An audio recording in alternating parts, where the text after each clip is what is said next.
หน่อยแล้วคนข้างหน้าที่พูดอยู่เนี่ยจริงๆก็ไม่ค่อยอยากจะบอกใครหรอกว่าปกติไม่มีใครชมก็บอกตัวเองอยู่แล้วว่าน่ารักอยู่แล้วโอเ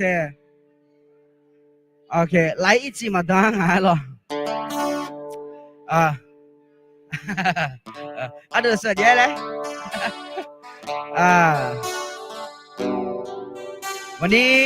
ไปโรงเรียนเป็นยังไงบ้างครับสนุกใช่ไหมวันนี้เจ้าหน้าที่บางส่วนก็สนุกครับผมได้มีเวลาพักผ่อนอาโดสติภาคอาโดชาวันนี้ก็ไปพักผ่อนในน้ำยิงปลาได้ครึ่งข้องแล้วปลาหายไปครึ่งข้องปลาลอยออกหมดนะการพักผ่อนของบางคนก็ไม่เหมือนกันโอเค一起嘛当然行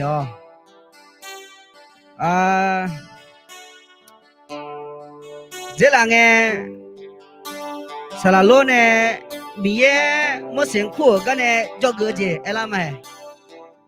米耶没辛苦跟呢做个节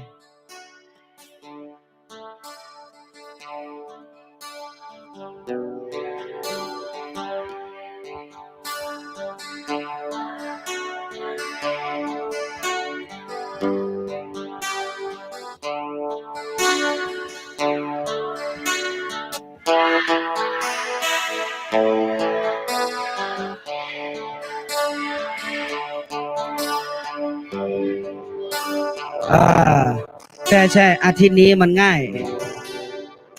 มากๆเลยอาทิตย์นี้ก็เลยท่องได้แบบฉานแล้วล่ะจอเนี่ยแต่ผู้ชายแบบได้ยินเสียงแบบไม่ค่อยอันนี้เลยไม่ค่อยได้ยินส่วนใหญ่ก็จะเป็นเสียงผู้หญิงมากกว่าโอเคขอดนตรีแบบโจ๊ะสักเพลงหนึ่งได้ไหมเยซูหรอกเยซูบาดาล่ะโอเค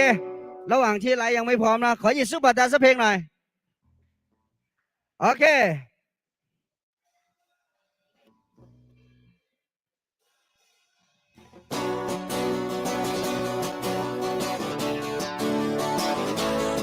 มาจบเบอร์มาลาเพลาคาเซเ